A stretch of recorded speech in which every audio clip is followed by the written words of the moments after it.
ஓம் ஸ்ரீ ஸ்ரீம். வணக்கங்க. எளிமையான நவராத்திரி பூஜைகளை பற்றி நாம் பார்த்து கொண்டிருக்கிறோம். அந்த வகையில் நமக்கு திங்கட்கிழமை 22ஆம் தேதி செப்டம்பர் அன்னைக்கு முதல் நாள் அன்னைக்கு அம்பாள் முதல் 3 நாட்களுக்கு துர்க்கையின் அம்சமாக நமக்கு காட்சி தருகிறாள். அன்னைக்கு தேவியுடைய பெயர் அப்படின்னு பார்த்தீங்கன்னா மகேஸ்வரி. எந்த அம்மன் கோயிலுக்கு போனாலும் அம்பாள் நமக்கு அந்த ரூபமாகத்தான் நமக்கு காட்சி தருவாள் அப்படின்னு நம்ம புராணங்களில் குறிப்பிடப்பட்டிருக்கு. அதே போல் பாலா பூஜையாக நாம் பார்க்க போகிறது பார்த்திங்கன்னாக்கா குமாரி சைலபுத்ரி அப்படின்னு ஒரு 2 வயது குழந்தையாக நமக்கு காட்சி தருகிறார்.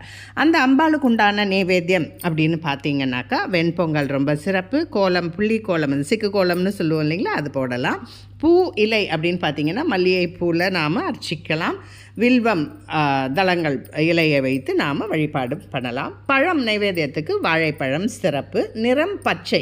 நாம் அம்பாளுக்கு உடுத்துகிற எந்த வகையான வஸ்திரமானாலும் சரி, நாம் உடுத்திக்கிறதா இருந்தாலும் சரி, மற்றவங்களுக்கு நம்ம ஒரு ப்ளவுஸ் பீஸ் மாதிரி கொடுக்குறோனாலும் இந்த பச்சை நிறம் அன்னைக்கு சிறப்பு. அன்றைக்கி திங்கட்கிழமை அப்படிங்கிறதுனால சந்திர பகவானுக்கு உண்டான கோலங்களையும் போடலாம். அந்த திதிக்கு உண்டான கோலங்களும் இருக்குது. அது பின்னாடி நான் உங்களுக்கு அதுவும் நான் தந்துடுறேன். உங்களுக்கு நேரம் அப்படின்னு பார்த்தீங்கன்னா காலையில் 6 to 7, மாலை 6 to 7 சிறப்பு. இல்லைனாலும் உங்களுடைய சௌகரியப்படி நீங்கள் நேரங்கள்லாம் பார்க்க வேண்டாம்.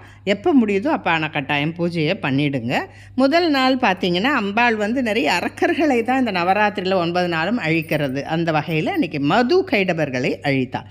இது பலன் அப்படின்னு பார்த்தீங்கன்னா மந்திரங்கள் சித்திக்கும், ராஜபோக வாழ்வு கிடைக்கும், அஷ்டலக்ஷ்மி கிடாட்சம் கிடைக்கும், அஷ்டலக்ஷ்மிகளும் நம்மளுடைய வாசல் தேடி காத்து நிற்பார்கள். நாம் லலிதா சஹஸ்ரநாமம், லலிதா திருசதி, லலிதா பஞ்சரத்னம் இந்த மாதிரி ஸ்லோகங்களும் கூடுதலாக துர்க்கையின் ஸ்லோகங்களையும் சொல்லலாம். சொல்ல தெரியலன்னா நாம் கேசட்டில் கேட்கலாம். அபிராமி, அந்தாதி போன்ற தமிழ் ஸ்லோகங்களையும் நாம் கட்டாயம் சொல்லலாம். இந்த மாதிரி நீங்கள் அற்புதமாக இந்த நவராத்திரி பூஜையை எளிமையாக நீங்கள் உங்களுக்கு சுண்டலோ என்ன நைவேத்தியம் முடியுமோ செய்யுங்க. வெண்பொங்கல்னால் அதுதான் செய்யணும் அப்படின்னு இல்லை. உங்களுக்கு கையில் கிடைக்கிறத கிடச்சி வச்சு நீங்கள் எந்த ஊரில் உலகத்தில் எந்த மூலையில் இருந்தாலும் தாராளம் கட்டாயம் இந்த பூஜைகளை சேர்ந்து செய்யும்போது தேவர்கள், முனிவர்கள், ரிஷிகள் எல்லாருமே இந்த நவராத்திரி பூஜையை கொண்டாடும் போது அதில் நாமும் சேர்ந்துக்கிறோம் அப்படின்ற ஒரு தாத்பரியம்தான் ரொம்ப அதி உன்னதமான ஒரு முக்கியமான விஷயம். இந்த அளவில் இந்த பதிவை நிறைவு செய்து கொள்கிறேன். மற்றொரு பதிவில் உங்களை சந்திக்கிறேன். இது எல்லாமே மீள் பதிவு. பழைய பதிவில் பார்த்தீங்கன்னா எல்லா கோலம் நெய்வது எல்லாமே டீட்டெயிலாக கொடுத்துருக்கோம். நன்றி, வணக்கம்.